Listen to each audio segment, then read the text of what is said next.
I've been waiting for bus for 20 minutes. Why didn't it arrive?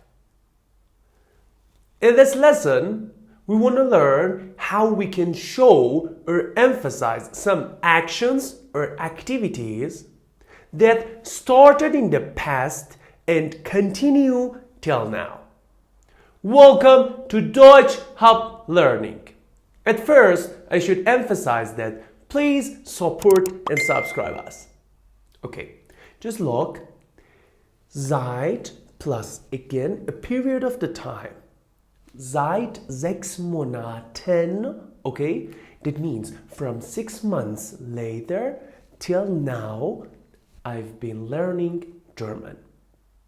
If you have any question, you can write it simple in comments.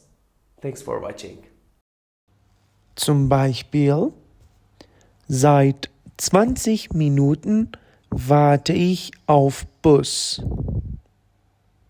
Oder seit einem Jahr lebe ich in Deutschland. Hier müsste ich einen anderen Punkt mit Ihnen teilen. Seit plus Imadativ. That means we should use seit always with dative object. Thanks for watching.